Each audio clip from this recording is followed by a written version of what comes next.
12 Traditions. Tradition 4. Each group should be autonomous except in matters affecting other groups or AA as a whole. Autonomy is a $10 word. But in relation to us, it means very simply that every AA group can manage its affairs exactly as it pleases, except when AA as a whole is threatened. Comes now the same question raised in Tradition 1. Isn't such liberty foolishly dangerous? Over the years, every conceivable deviation from our 12 steps and traditions has been tried. That was sure to be, since we are so largely a band of ego-driven individualists. Children of chaos, we have defiantly played with every brand of fire, only to emerge unharmed and, we think, wiser. These very deviations created a vast process of trial and error which, under the grace of God, has brought us to where we stand today. When AA's traditions were first published, in 1946, we had become sure that an AA group could stand almost any amount of battering. We saw that the group, exactly like the individual, must eventually conform to whatever tested principles would guarantee survival. We had discovered that there was perfect safety in the process of trial and error. So confident of this had we become that the original statement of AA tradition carried this significant sentence: any 2 or 3 alcoholics gathered together for sobriety may call themselves an AA group provided that as a group they have no other affiliation. This meant, of course, that we had been given the courage to declare each AA group an individual entity, strictly reliant on its own conscience as a guide to action. In charting this enormous expanse of freedom, we found it necessary to post only 2 storm signals: a group ought not do anything which would greatly injure AA as a whole, nor ought it affiliate itself with anything or anybody else. There would be real danger should we commence to call some groups wet, others dry, still others Republican or Communist, and yet others Catholic or Protestant. The AA group would have to stick to its course or be hopelessly lost. Sobriety had to be its sole objective. In all other respects there was perfect freedom of will and action. Every group had the right to be wrong. When AA was still young, lots of eager groups were forming. In a town we'll call Middleton, a real crackerjack had started up. The townspeople were as hot as firecrackers about it. Stargazing, the elders dreamed of innovations.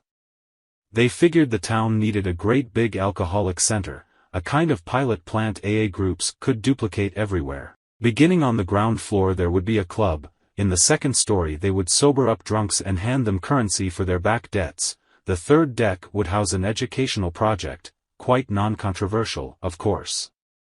In imagination the gleaming center was to go up several stories more, but 3 would do for a start. This would all take a lot of money, other people's money.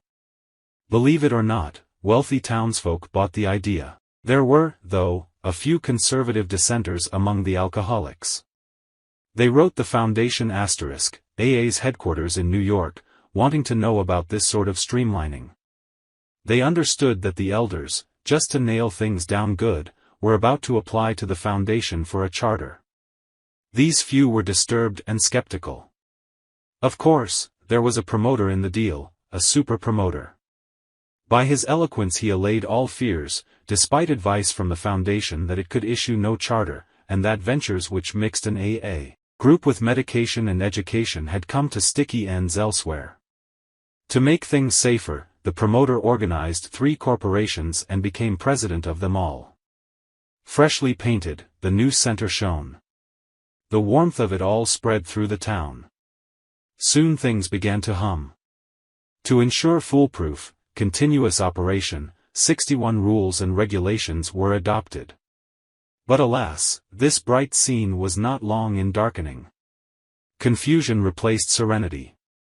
It was found that some drunks yearned for education, but doubted if they were alcoholics. The personality defects of others could be cured maybe with a loan. Some were club-minded, but it was just a question of taking care of the lonely heart. Sometimes the swarming applicants would go for all 3 floors. Some would start at the top and come through to the bottom, becoming club members. Others started in the club, pitched a binge, were hospitalized, then graduated to education on the 3rd floor. It was a beehive of activity, all right, but unlike a beehive, it was confusion compounded. An AA group, as such, simply couldn't handle this sort of project. All too late that was discovered. Then came the inevitable explosion, something like that day the boiler burst in Wombly's clapboard factory. A chill chokedamp of fear and frustration fell over the group. When that lifted, a wonderful thing had happened.